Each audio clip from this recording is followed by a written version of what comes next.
The year was 2847, and humanity had been at peace for 300 years. Most species in the Galactic Confederation thought of humans as friendly traders, skilled diplomats, and curious explorers. They were not warriors. They had no great fleets. They had joined the Confederation as a minor species, content to live quietly among the stars. This was what everyone believed, and humans did nothing to change that belief. Park was 9 years old. She lived on a space station called Harmony Point with her father, Park. The station floated in neutral space, far from any single species' territory. It was a place where different species came to trade, to talk, and to solve problems without fighting. Worked there as a cultural ambassador, helping species understand each other. It was quiet work, but important work. Loved the station. She loved running through its wide corridors, looking out its big windows at the stars, and meeting aliens from distant worlds. She had friends from 5 different species. Her best friend was a small creature named Pillow, because that was the closest human word to its real name. Pillow had soft blue fur and 3 eyes, and it made a sound like laughter whenever told jokes. Life on Harmony Point was good. Life was safe. But far away, on Earth, an old man sat alone in a dark room and watched the news from across the galaxy. His name was. He was 93 years old, and he had once been an admiral in Earth's defense fleet. That was a long time ago, before the peace, before humanity decided to show the galaxy that they meant no harm. Remembered things that most humans had forgotten. He remembered the ships. 300 years ago, when humanity first met alien life, they had been afraid. The galaxy was dangerous. Species conquered each other. Species destroyed each other. So humanity built weapons. They built warships unlike anything the galaxy had ever seen. They built them big, they built them strong, and they built them to last. But then something changed. Humanity met the Confederation. They learned that not all species were enemies.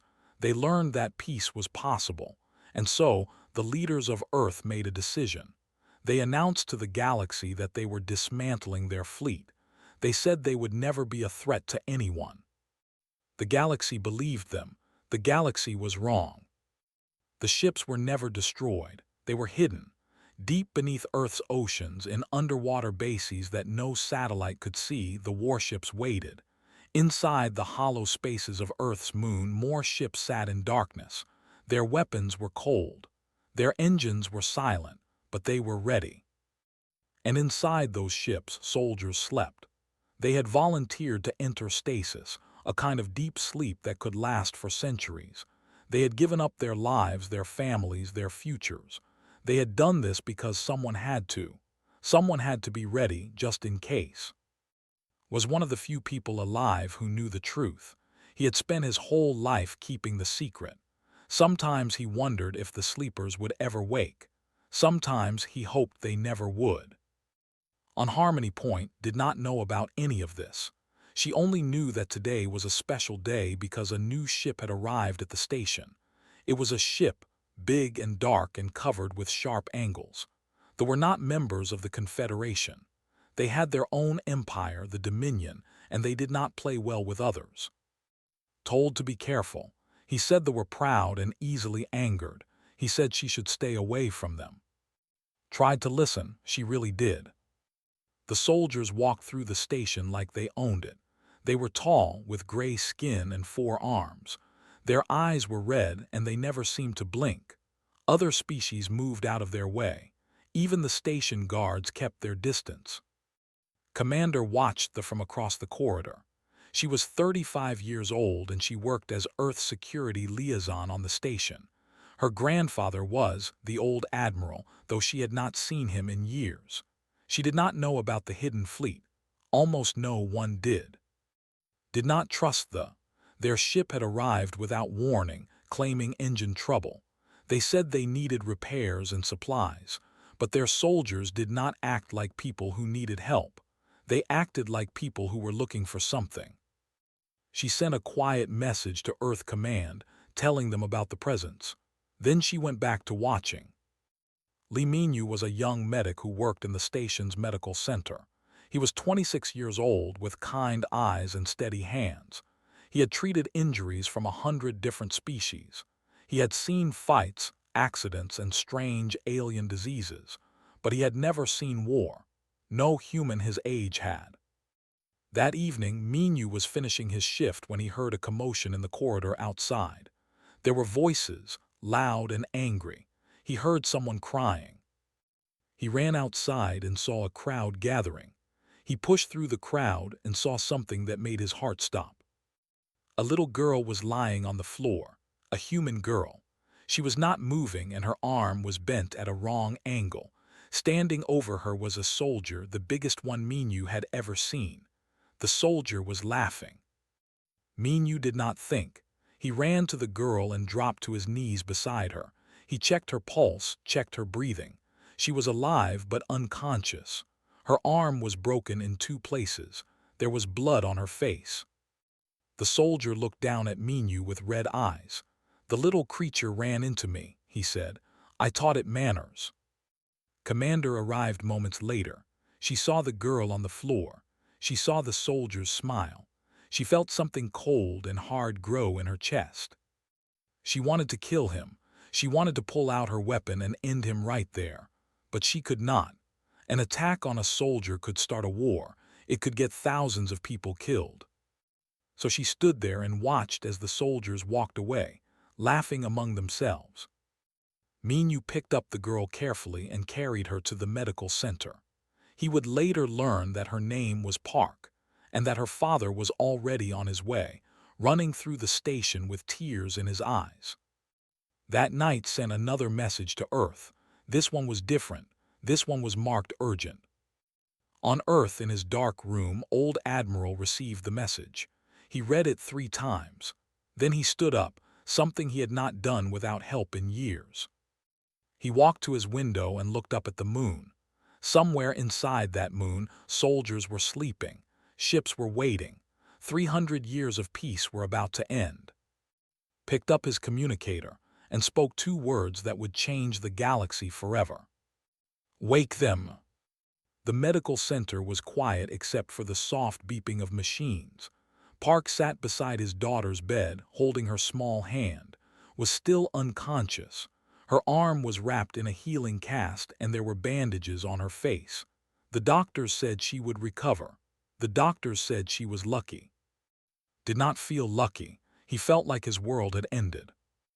Lee Minyu stood nearby, checking the monitors and adjusting the medicine that flowed into his arm. He had not left the room since bringing her in. Something about this case made him unable to walk away. Maybe it was because she was so young. Maybe it was because of the way the soldier had laughed. Commander entered the room quietly. She looked at the girl in the bed, then at the father beside her. She had no words that could help. She had failed. Her job was to keep humans safe on this station, and she had failed. Looked up at her. His eyes were red from crying, but his voice was steady. "What will happen to the one who did this?" Wanted to lie. She wanted to say that justice would come, that the soldier would pay for what he had done. But she could not lie to this man. "They have diplomatic protection," she said.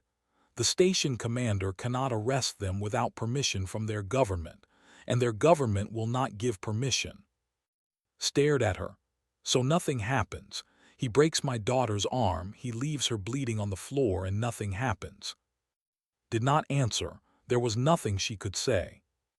On the other side of the station, Commander was celebrating with his soldiers. They had taken over a section of the recreation area, pushing out the other species who had been there. They drank wine and told stories about their conquests. Was the leader of this patrol. He was large even for with scars across his gray face from battles he had won. He had conquered 3 worlds. He had killed thousands. A little human girl was nothing to him. "Did you see how it cried?" one of his soldiers asked, laughing. "They are weak," said, "all of them. The humans came to the stars and found their place. That place is beneath us." The other laughed and raised their glasses. Had heard stories about humans. Long ago, when they first came to space, Some species had feared them. There were rumors about weapons and warships and soldiers who never stopped fighting, but those were just stories. The humans had shown their true nature when they surrendered their fleet. They had shown that they were cowards. He finished his drink and stood up. "We leave tomorrow. This station has nothing for us." He did not know that his words had been recorded. He did not know that Commander had placed listening devices throughout the recreation area when they arrived. She had heard everything. She sat in her office now, listening to the recording again and again. Each laugh from the soldiers made her angrier, but anger was useless. She needed something else. She needed help. Her message to Earth Command had been received, but the response was slow. Diplomatic channels were being activated. Formal complaints were being prepared. It would take weeks, maybe months, and in the end, nothing would happen. The Dominion did not care about human complaints. Then her communicator buzzed. A new message had arrived, but it did not come through normal channels. It came through a frequency she did not recognize, marked with codes she had never seen. The message was simple: "Stay ready, help is coming." Did not know what that meant. She did not know who had sent it, but something about those words made her feel a hope she had not felt since seeing on the floor. In the medical center, opened her eyes. The first thing she saw was her father's face. He was crying and smiling at the same time. He held her hand and said her name over and over. "Papa," she whispered. Her voice was weak and her whole body hurt. "I'm here," said. "I'm here, you're safe now." Minyu came over and checked her eyes with a small light. "How do you feel? Can you tell me where it hurts?" "Everywhere," she said. Minyu nodded.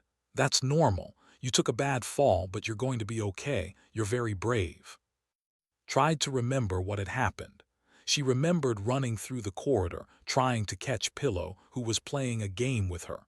She remembered turning a corner and running into something big and hard. She remembered looking up and seeing red eyes. Then there was pain, and then darkness. "The gray man," she said, "he hit me." His face went pale. He had hoped she would not remember. He had hoped he could protect her from that memory. "Yes," he said quietly, "but you don't have to think about that now, just rest." Looked at her arm in its cast. She looked at the bandages on her hand. Then she looked at her father with eyes that were too old for a 9-year-old. "Why did he hurt me, Papa? I said sorry for bumping into him." Had no answer. How could he explain to his daughter that some beings in the galaxy were cruel? How could he tell her that sometimes sorry was not enough, that sometimes the strong hurt the weak simply because they could? He just held her hand and said nothing. That night across the galaxy, species watched the news from Harmony Point. The story had spread fast. A soldier had attacked a human child on a neutral station. The government had refused to comment. The Galactic Confederation had issued a statement of concern, but nothing more.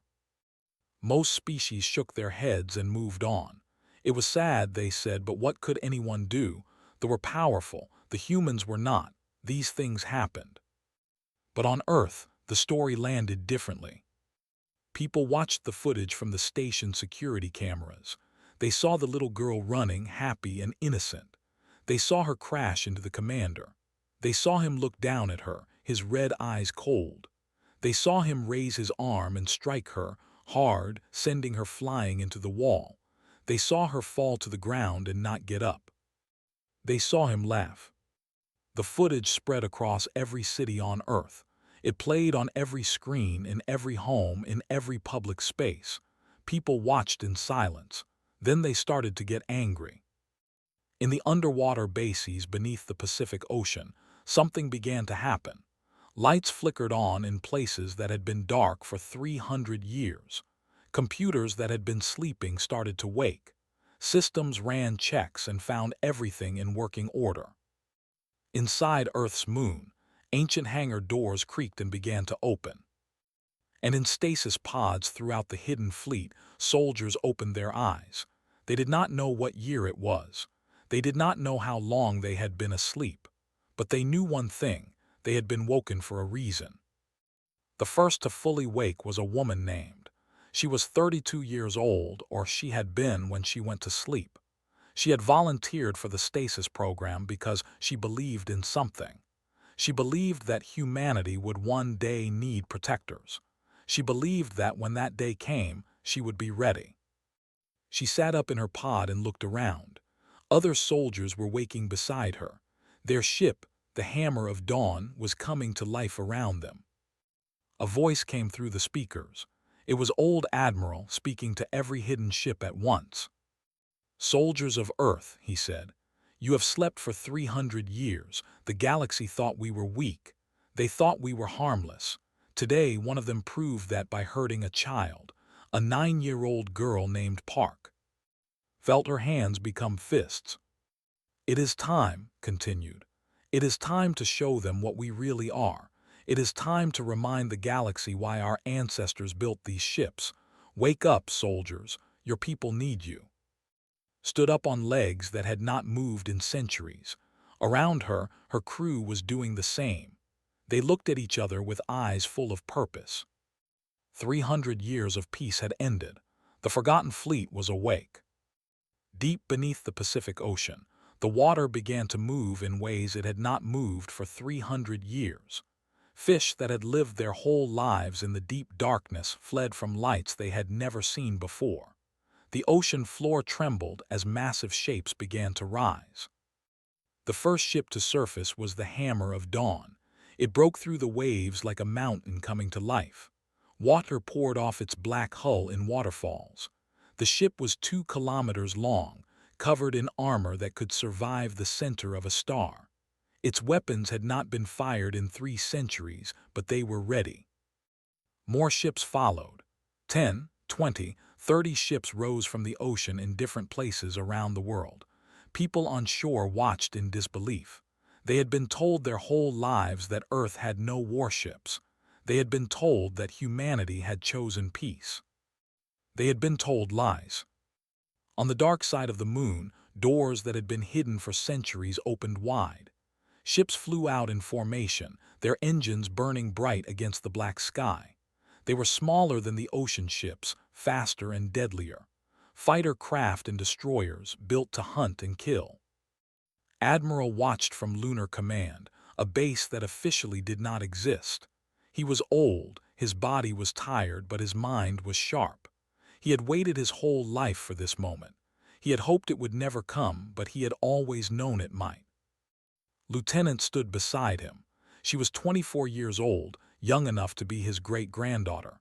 She had been brought here only hours ago and told the truth about the hidden fleet. She was still trying to understand what was happening. "Sir," she said, her voice shaking, "how is this possible? These ships are 300 years old." Smiled. "Our ancestors built them to last. They knew that peace is precious, but they also knew that peace can end. They prepared for the worst while hoping for the best." "But why the secret? Why did we hide them?" "Because if the galaxy knew we had these ships, they would never have trusted us. They would have seen us as a threat. We wanted peace, real peace, and that meant appearing weak." He paused. "It was a risk. We gambled that we would never need these ships. For 300 years we were right. Today we were wrong." On the Hammer of Dawn, Captain was getting used to being awake again. Her body felt strange after so long in stasis. Her muscles were weak. Her head was cloudy, but she did not have time to rest. She had work to do. Her crew was in the same condition. 47 men and women who had given up everything to sleep inside a ship, waiting for a call that might never come. They had families once. Those families were all dead now, generations gone. They had friends, loves, dreams. All of that was lost. What they had now was duty. Gathered her officers in the command center. The screens around them showed the other ships of the fleet, rising from their hiding places and forming up for travel. "Status report," she said. Her first officer, a man named O, checked his display. "All systems online. Weapons charged, shields at full power. We're ready, Captain." "How many ships total?"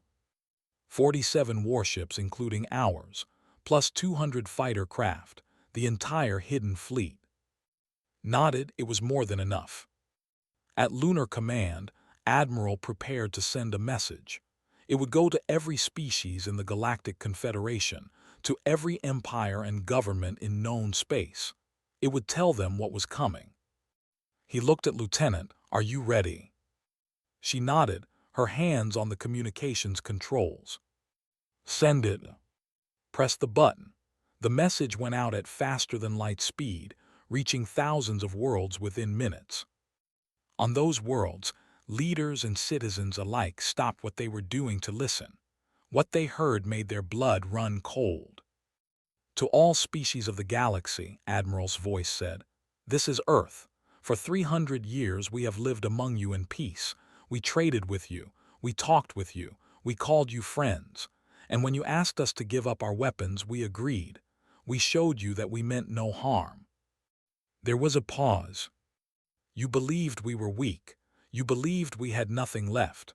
One of you believed this so strongly that he felt safe attacking a human child, a 9-year-old girl named Park. He broke her arm. He left her bleeding on the floor. He laughed about it."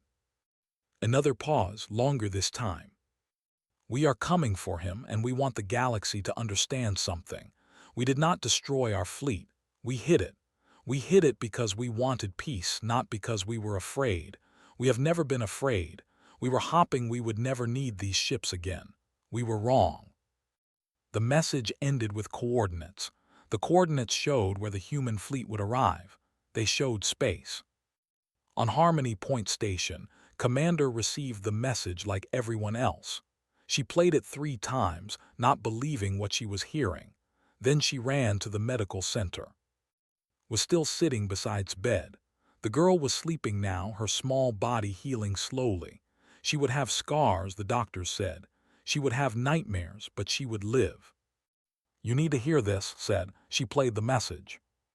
Listened in silence. When it finished, he looked at with wide eyes. "This is real. It's real. Earth had a fleet all along. They're going after the..." Looked at his sleeping daughter. For the first time since the attack, he felt something other than helpless anger. He felt hope. Heard the message too. Commander was on his ship, preparing to leave Harmony Point when the transmission arrived. He listened to the human admiral's words and laughed. "A trick," he said to his soldiers. "The humans are lying, they have no ships." But as he spoke, reports started coming in from space. Ships had appeared at the border. Human ships, dozens of them, bigger than anything they had ever seen. Stopped laughing. In the capital, High General was woken from his sleep by his advisors. They showed him the images of the human fleet, the weapons data their sensors had collected, the projections of what those weapons could do. Was old Fura. He had fought many wars and won most of them. He had never known fear. But looking at those images, he felt something he did not recognize. It took him a moment to understand what it was. He was afraid. "Contact their fleet," he ordered. "Find out what they want." On the Hammer of Dawn, Captain received the transmission. A voice asked her to state her demands. She thought about Park, a girl she had never met. She thought about the soldier who had hurt her and how he had laughed. She thought about 300 years of sleeping, waiting for a moment just like this. "We have one demand," she said. "The one who hurt the child, give him to us." There was silence on the other end. Then the voice said, "And if we refuse?" Looked at her crew. They looked back at her with hard eyes. They were ready for whatever came next. "Then we will come and take him," she said. "And we will take much more than just him. The choice is yours." She ended the transmission and sat back in her chair. Around her, the fleet waited. 47 warships, 200 fighters, and thousands of soldiers who had slept for 300 years. The galaxy was about to learn what humanity really was. The human fleet arrived at the edge of space like a storm rolling over the horizon. 47 warships dropped out of faster-than-light travel in perfect formation. Behind them came the fighters, 200 small and deadly craft spreading out in attack patterns. They had never seen anything like it. Their border stations sent panicked reports back to the capital. The human ships were massive, their hulls black as space itself. Sensors could barely read them, as if the ships were ghosts. High General stood in his command center, watching the human fleet on his screens. His advisors were arguing around him, some calling for immediate attack, others begging for negotiations. Ignored them all. He was studying the enemy, trying to understand what he faced. The humans had hidden these ships for 300 years. They had let the galaxy believe they were weak. That kind of patience, that kind of planning, scared more than the weapons themselves. On the Hammer of Dawn, Captain prepared for battle. Her crew moved through the ship with quiet purpose. They checked weapons, ran system tests, and made ready for whatever came next. They were not nervous. They had trained for this their entire lives, even if most of that life had been spent sleeping. Commander had joined the fleet at its request. She had been picked up from Harmony Point by a fast shuttle and brought aboard the flagship. Now she stood on the bridge, watching the ships gather in the distance. "There are so many of them," said. The defense fleet had assembled quickly. Over 100 ships were forming a line between the humans and their space. "Numbers do not win wars," said. "Training wins wars, technology wins wars, will wins wars. And we have all three." Smiled. It was a cold smile, the smile of someone who had given up everything for a single purpose. "We have all three." They sent another message, demanding that the humans withdraw. They promised that Commander would be disciplined. They offered trade agreements and diplomatic meetings. They said anything they could think of to avoid a fight. Did not answer. She let the silence speak for her. In the capital, High General made a decision. He could not show weakness. If he let the humans push his people around, every enemy of the Dominion would see it. They would think they were afraid. Wars would start on every border. He had to fight, he had to win. There was no other choice. "Attack," he ordered, "destroy them all." The fleet surged forward. Their ships were fast and aggressive, built for conquest. They had won 100 battles against a dozen species. They had never lost a major engagement. Today that record would end. The human fleet did not move. They sat perfectly still as they approached, weapons charging, shields raised. It was as if they were waiting for something. On the Hammer of Dawn, a young officer named Sora watched her targeting screen. She had been a weapons specialist before the long sleep. Now, 300 years later, she was still a weapons specialist. Some things never changed. "Captain," she said, "they are in range." Nodded. All ships fire. The human fleet came to life. Weapons that had been cold for 3 centuries fired for the first time. Beams of energy cut through space. Missiles launched in swarms too thick to count. The darkness of space became bright with destruction. The ships had good armor. It did not matter. The human weapons cut through it like paper. The first wave of attackers exploded before they could fire a single shot. The second wave tried to scatter, but the human targeting systems tracked them perfectly.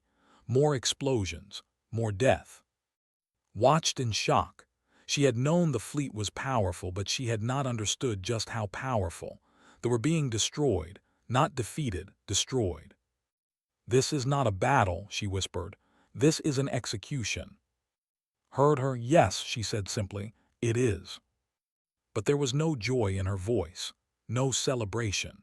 She watched the ships die with tired eyes. This was not what she had hoped for when she volunteered for stasis. She had hoped to never wake up at all. She had hoped that humanity would never need her. They kept coming. Threw everything he had at the human fleet. Ship after ship rushed forward, and ship after ship was destroyed. The space between the fleets became a graveyard of broken metal and frozen bodies. After 2 hours it was over. The defense fleet was gone, not retreated, gone, every ship destroyed or disabled. The human fleet had not lost a single vessel. Received the reports in silence. His advisors had stopped arguing. They stood in shock, unable to understand what had happened. Their entire fleet, the pride of the Dominion, had been erased in hours. The humans sent a message, one word. Understood. They still wanted the one who had hurt the child. After all this destruction, after all this death, their goal had not changed. He contacted Commander's ship.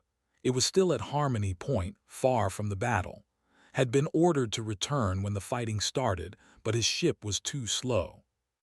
Commander said, "Return to the capital immediately. You will surrender yourself to the humans." His face appeared on screen. He was angry, scared, and defiant all at once. "I will not surrender to those animals. I did nothing wrong. The girl ran into me.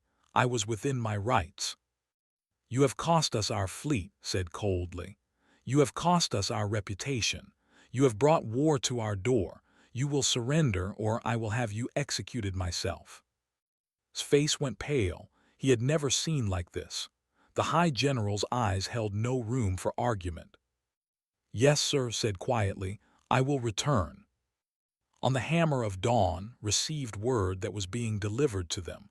She nodded and gave an order. The fleet would not advance further into space. They had made their point.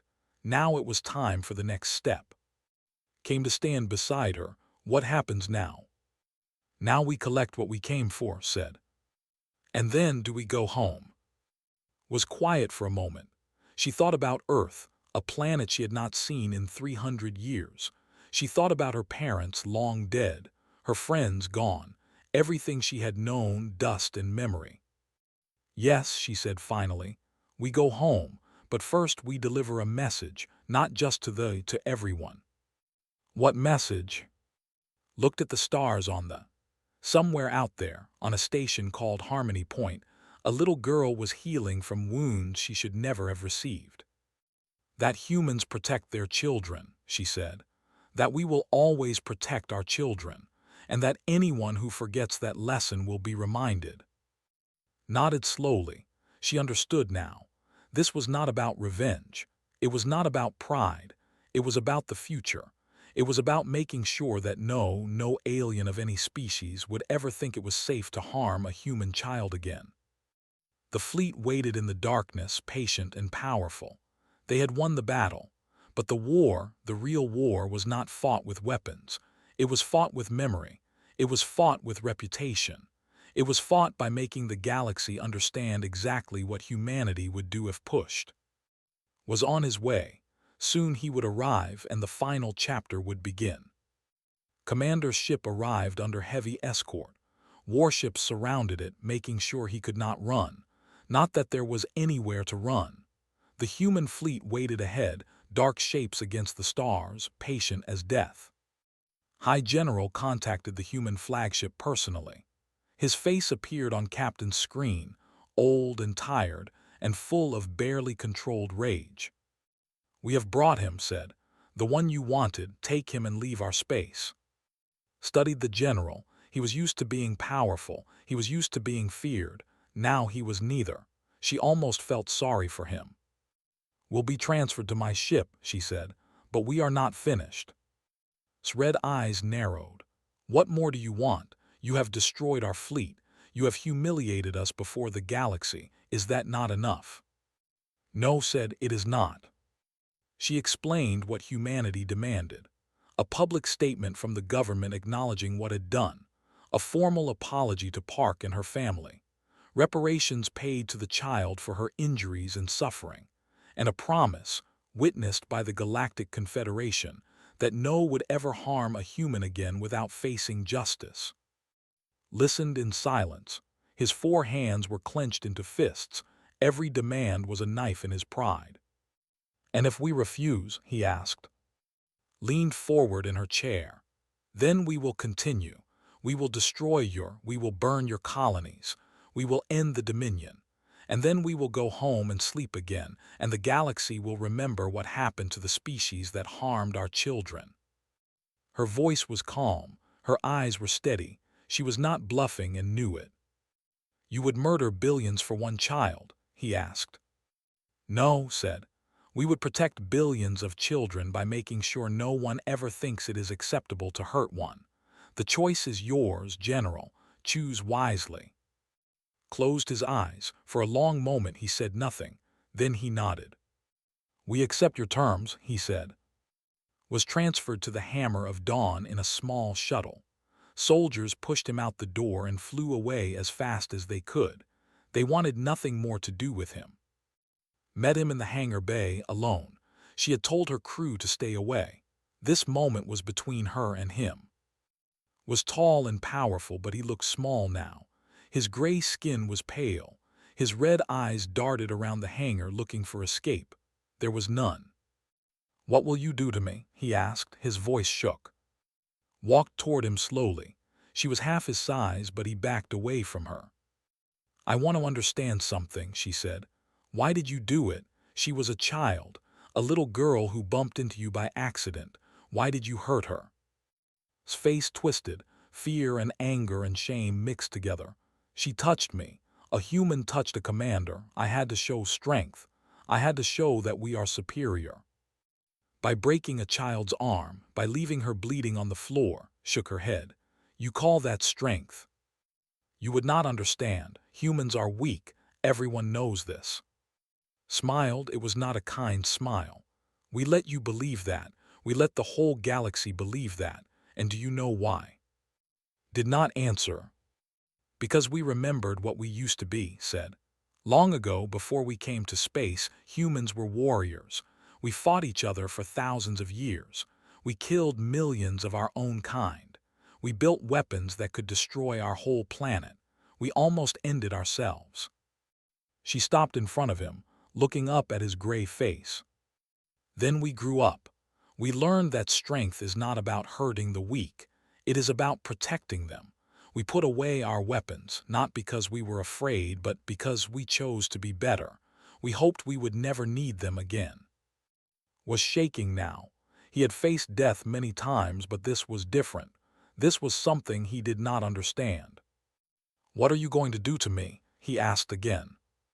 Nothing, said. Blinked. Nothing. You will be taken back to the. You will stand trial in their courts. You will face their justice, whatever that means. We do not want to kill you. We want you to live with what you have done. We want you to know that you are the reason your people lost their fleet. We want that knowledge to follow you forever. She turned and walked away.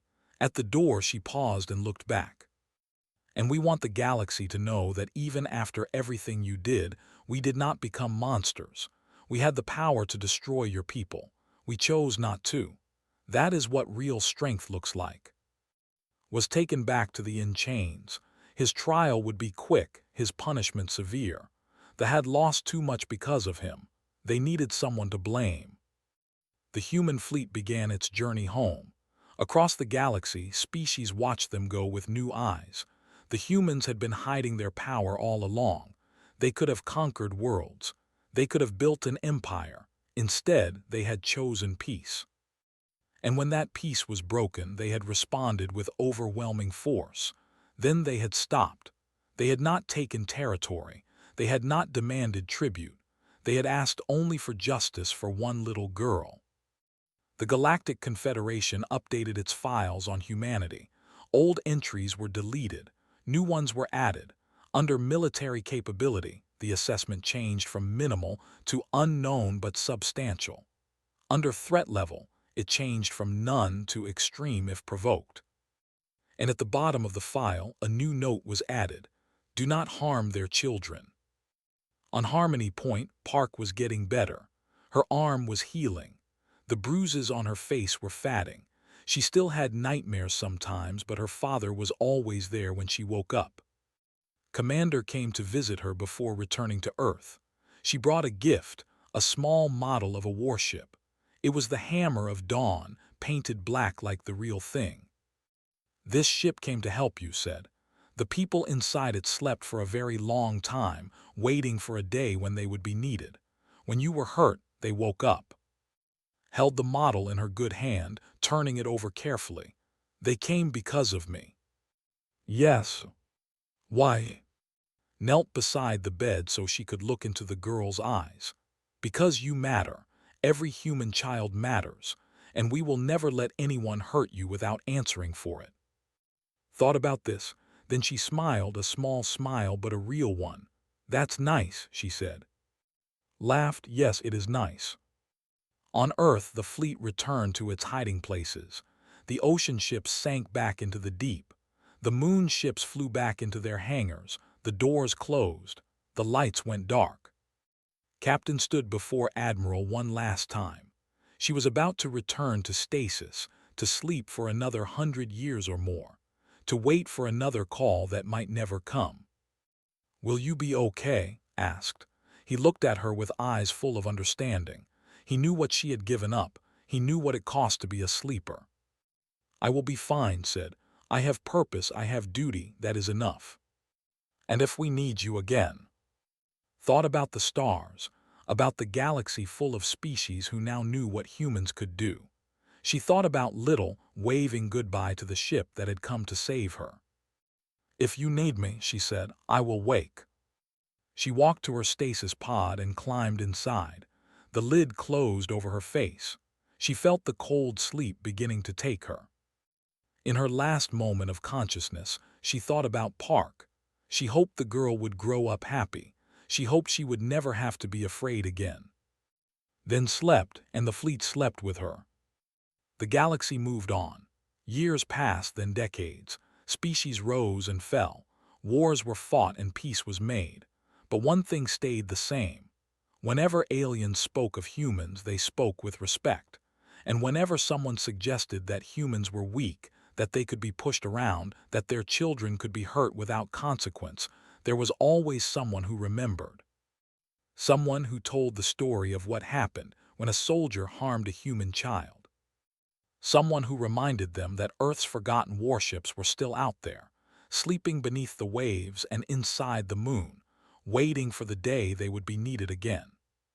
And the galaxy listened, and the galaxy remembered, and no one ever made that mistake again.